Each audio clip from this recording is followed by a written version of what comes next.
September 1657 Shahjahan आजारी पडला. औरंगजेबाला दिल्लीची चाहूल लागली.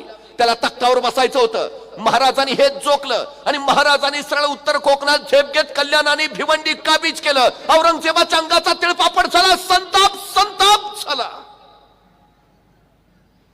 पण पर्याय नव्हता. महाराजांच्या बद्दलचा राग त्यांनी सगळा गिळून टाकला.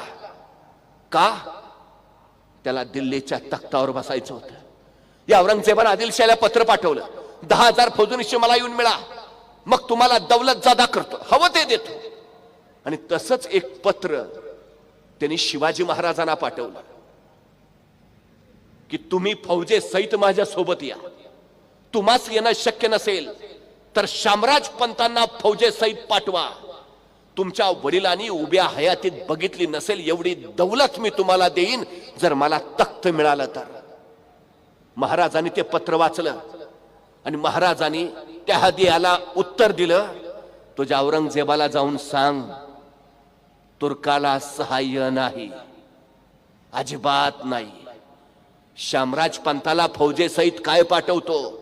शामराज पंताच्या बटकीचा केसही त्याला मिळणार नाही. एवढंच नव्हे, महाराजांनी जो अहदी आला होता, जो निरोप घेऊन आला होता, जो खलिता घेऊन आला होता, त्याला सांगितलेला धक्के मारून बाहेर काढा. आणि औरंगजेबानं दिलेलं फरमान महाराजांनी कुत्र्याच्या शेपटीला बांधायला लावलं आणि सांगितलं या कुत्र्याची गावभर धिंड काढा.